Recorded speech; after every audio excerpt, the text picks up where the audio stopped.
दृष्टि आईएएस के टुडे जी के प्रोग्राम में आपका स्वागत है। शुरुआत करते हैं पिछले अभ्यास प्रश्न से, जिसमें हमने आपसे पूछा था निम्नलिखित में से कौन सा राज्य बैंक दर के आधार पर एक समान सोने की कीमत पेश करने वाला पहला राज्य बन गया है। आपके ऑप्शन थे option A Sikkim, option B Kerala, option C Goa या फिर ऑप्शन डी तेलंगाना। इस प्रश्न का सही उत्तर है विकल्प बी केरल।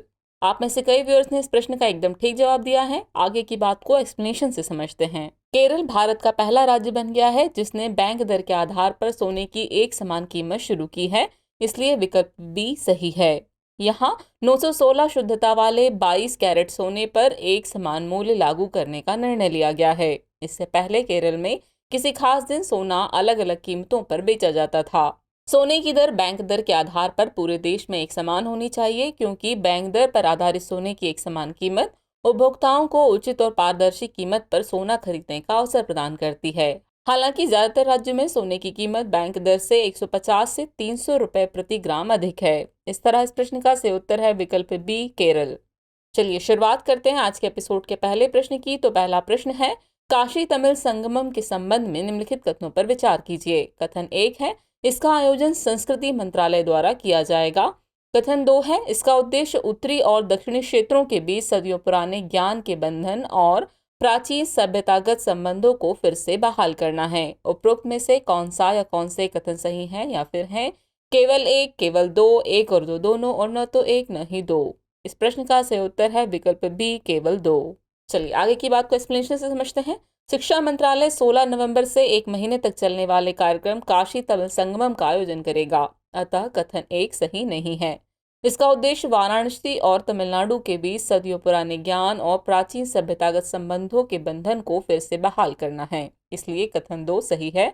इस तरह विकल्प बी सही हुआ, जिसके मुताबिक कथन 2 सही है। शिक्षा, आध्यात्म, दर्शन, व्यापार और वाणिज्य, कृषि, उद्यमिता, कला और कारीगरी सहित समाज के विभिन्न वर्गों से 12 समूह में बंटकर कुल 2400 से अधिक तमिल लोग इन दो प्राचीन शहरों द्वारा साझा किए गए प्राचीन ज्ञान से परिचित होने के लिए 8 दिनों के लिए काशी का दौरा करेंगे। कार्यक्रम का आयोजन एक भारत श्रेष्ठ भारत की रूपरेखा के तहत किया जाएगा। आईआईटी मद्रास और बनारस हिंदू विश्वविद्यालय इस मेगा इवेंट के होस्टिंग पार्टनर होंगे। इस तरह इस प्रश्न का सही उत्तर है विकल्प बी, यानी केवल 2 कथन ही सही है। चलिए अगला प्रश्न देखते हैं। नाद प्रभु केम्पेगौड़ा निम्नलिखित में से किस राजवंश से संबंधित है? चालुक्य, विजयनगर, सातवाहन या फिर पांड्य? इस प्रश्न का सही उत्तर है विकल्प बी विजयनगर। हाल ही में प्रधानमंत्री नरेंद्र मोदी ने केम्पेगौड़ा अंतर्राष्ट्रीय हवाई अड्डे के परिसर में नाद प्रभु केम्पेगौड़ा की एक कांस्य प्रतिमा का अनावरण किया। हवाई अड्डे के परिसर में 23 एकड़ के हेरिटेज पार्क में 108 फीट की कांस्य प्रतिमा का निर्माण किया गया है। इसके पास 4000 किलो की तलवार है, जो पिछले महीने दिल्ली से बेंगलुरु एयरपोर्ट पर पहुंची थी। यह तलवार दिल्ली से विशेष ट्रक में लाई गई थी। विजयनगर साम्राज्य के 16वीं शताब्दी के सरदार नादप्रभु केम्पेगौड़ा को बेंगलुरु की स्थापना करने का श्रेय दिया जाता है, अतः विकल्प बी सही है। ऐसा कहा जाता है कि उन्होंने अपने मंत्री के साथ शिकार करते हुए एक नए शहर के विचार की कल्पना की। केम्पेगौड़ा को पानी और कृषि संबंधी जरूरतों को पूरा करने के लिए जल स्रोत के रूप में शहर में लगभग 1000 झीलों का विकास करने के लिए भी जाना जाता है। वह दक्षिण कर्नाटक में प्रमुख कृषि समुदाय वोक्कालिगा से संबंधित थे। इस तरह इस प्रश्न का सही उत्तर है विकल्प बी विजयनगर। चलिए अगला प्रश्न देखते हैं। अटल न्यू इंडिया चैलेंज यानी एएनआईसी के संदर्भ में निम्नलिखित कथनों पर विचार करें। कथन 1 है, यह नीति आयोग की एक पहल है। कथन 2 है, इसका उद्देश्य प्रौद्योगिकी आधारित नवाचारों की तलाश, चयन, समर्थन और पोषण करना है। उपरोक्त में से कौन सा या कौन से कथन सही हैं, या फिर हैं केवल एक, केवल दो, एक और दो दोनों, और न तो एक न ही दो? इस प्रश्न का सही उत्तर है विकल्प सी, यानी एक और दो दोनों ही कथन सही हैं। चलिए एक्सप्लेनेशन से बात समझते हैं। हाल ही में अटल इनोवेशन मिशन यानी एआईएम के तहत नीति आयोग ने अटल न्यू इंडिया चैलेंज एएनआईसी के दूसरे संस्करण के दूसरे चरण में महिला केंद्रित चुनौतियों का शुभारंभ किया। अटल new India challenge NITI Aayog के अटल इनोवेशन मिशन की एक पहल है, अतः कथन 1 सही है। इसका लक्ष्य राष्ट्रीय महत्व और सामाजिक प्रासंगिकता की क्षेत्रीय चुनौतियों को हल करने वाले प्रौद्योगिकी आधारित नवाचारों की तलाश, चयन, समर्थन और पोषण करना है, अतः कथन 2 भी सही है। इसके लिए 1 करोड़ रुपए तक के अनुदान आधारित तंत्र का इस्तेमाल किया जाएगा। इस तरह इस प्रश्न का सही उत्तर है विकल्प सी, यानी 1 और 2 दोनों ही कथन सही हैं। चलिए अगला प्रश्न देखते हैं। निम्नलिखित में से कौन स्वामित्व योजना के उद्देश्य की सबसे अच्छी व्याख्या करता है? जनजातीय क्षेत्रों में पर्यटन को बढ़ावा देना, सबसे प्रदूषित ब्लॉकों में वृक्षारोपण, आवंटित ब्लॉकों में खनिज अन्वेषण या फिर ग्रामीण नियोजन के लिए सटीक भूमि रिकॉर्ड बनाना। इस प्रश्न का सही उत्तर है विकल्प डी, ग्रामीण नियोजन के लिए सटीक भूमि रिकॉर्ड बनाना। हाल ही में आयोजित स्वामित्व योजना और ग्रामीण नियोजन पर राष्ट्रीय सम्मेलन के दौरान स्वामित्व योजना पर विशेषज्ञ समिति की रिपोर्ट जारी की गई। स्वामित्व का मतलब है सर्वे ऑफ विलेजेस, आबादी and mapping with improvise technology in village areas, जिसे हिंदी में ग्राम आबादी का सर्वेक्षण और ग्राम क्षेत्रों में सुधारित प्रौद्योगिकी के साथ मानचित्रण। यह पंचायती राज मंत्रालय की केंद्रीय क्षेत्र की योजना है। इसे 24 अप्रैल 2021 को राष्ट्रीय पंचायती राज दिवस पर प्रधानमंत्री द्वारा लॉन्च किया गया। इसे पंचायती राज मंत्रालय, राज्य राजस्व विभाग, राज्य पंचायती राज विभाग और भारतीय सर्वेक्षण विभाग के सहयोगात्मक प्रयासों से कार्यान्वित किया जाता है।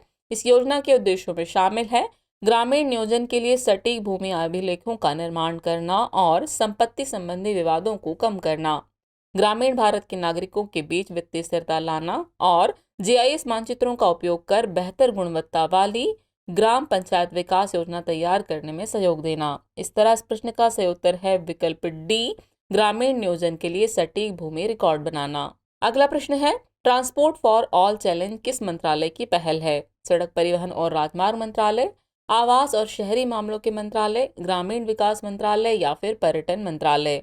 इस प्रश्न का सही उत्तर है विकल्प बी, आवास और शहरी मामलों के मंत्रालय। हाल ही में आवास और शहरी मामलों के मंत्रालय ने transport for all challenge stage 2 और सिटीजन परसेप्शन सर्वे 2022 लॉन्च किया। Transport for all challenge Bharat सरकार के आवास और शहरी मामलों के मंत्रालय की एक पहल है, जिसका उद्देश्य नागरिकों की गतिशीलता के अनुभव को बढ़ाना है। चैलेंज डिजिटल नवाचार पर केंद्रित है और सभी नागरिकों की गतिशीलता की आवश्यकताओं को बेहतर ढंग से पूरा करने के लिए औपचारिक और अनौपचारिक सार्वजनिक परिवहन में सुधार से प्रेरित है। इसके लिए प्रासंगिक डिजिटल समाधान विकसित करने के लिए शहरों, नागरिकों और नव प्रवर्तनकर्ताओं को हाथ मिलाने के लिए आमंत्रित करती है। अतः विकल्प बी सही है। इस तरह इस प्रश्न का सही उत्तर हुआ विकल्प बी, आवास और शहरी मामलों के मंत्रालय। अगला प्रश्न है, निम्नलिखित में से किसे भारतीय संविधान की मौलिक या नई विशेषता के रूप में जाना जाता है? प्रस्तावना, मौलिक अधिकार, मौलिक कर्तव्य या फिर राज्य के नीति निर्देशक सिद्धांत। इस प्रश्न का सही उत्तर है विकल्प डी, राज्य के नीति निर्देशक सिद्धांत। राज्य के नीति निर्देशक तत्व संविधान के भाग 4 में अनुच्छेद 36 से 51 तक वर्णित हैं। संविधान निर्माताओं ने इस विचार को 1937 के आयरिश संविधान से उधार लिया था, जिसने इसे स्पेनिश संविधान से लिया था। डॉक्टर BR अम्बेडकर ने इन सिद्धांतों को भारतीय संविधान की नई विशेषताओं के रूप में वर्णित किया, इसलिए विकल्प डी सही है। मौलिक अधिकारों के साथ साथ निर्देशक सिद्धांतों में भी संविधान का दर्शन निहित है और इसे संविधान की आत्मा की संज्ञा दी गई है। ग्रॉनविल ऑस्टिन ने नीति निर्देशक तत्वों और मौलिक अधिकारों को संविधान की अंतरात्मा के रूप में वर्णित किया है। इस तरह इस प्रश्न का सही उत्तर है विकल्प डी, राज्य के नीति निर्देशक सिद्धांत। अगला प्रश्न है, भारतीय कला और संस्कृति के संदर्भ में जवारा किसे संदर्भित करता है?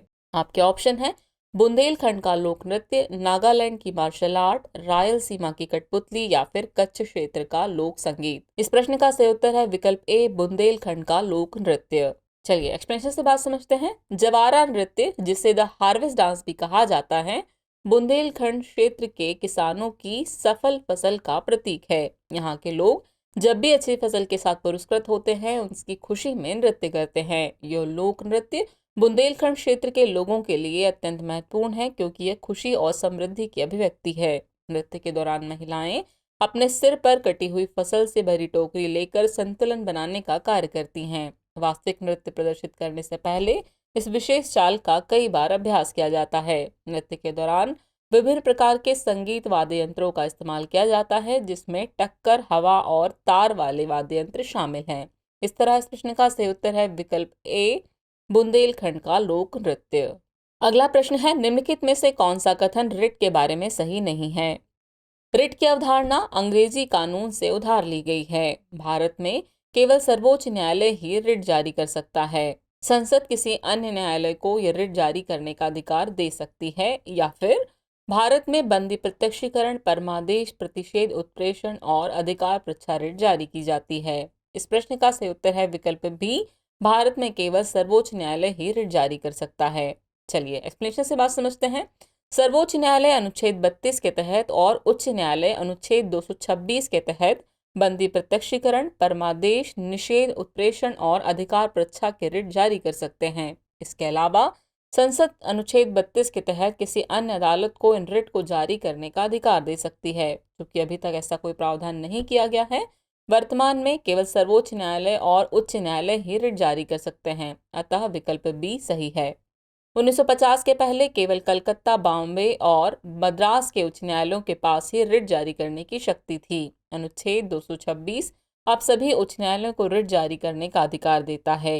यह रिट अंग्रेजी कानून से उधार ली गई हैं, जहां उन्हें विशेषाधिकार रिट के रूप में जाना जाता है। इस तरह इस प्रश्न का सही उत्तर है विकल्प बी, भारत में केवल सर्वोच्च न्यायालय ही रिट जारी कर सकता है। यह कथन जो है गलत है, बाकी सभी कथन सही हैं। चलिए अगला प्रश्न देखते हैं। निम्नलिखित में से कौन सा राज्य फड़ पेंटिंग से संबंधित है? हिमाचल प्रदेश, उत्तराखंड, राजस्थान या फिर बिहार? इस प्रश्न का सही उत्तर है विकल्प सी, राजस्थान।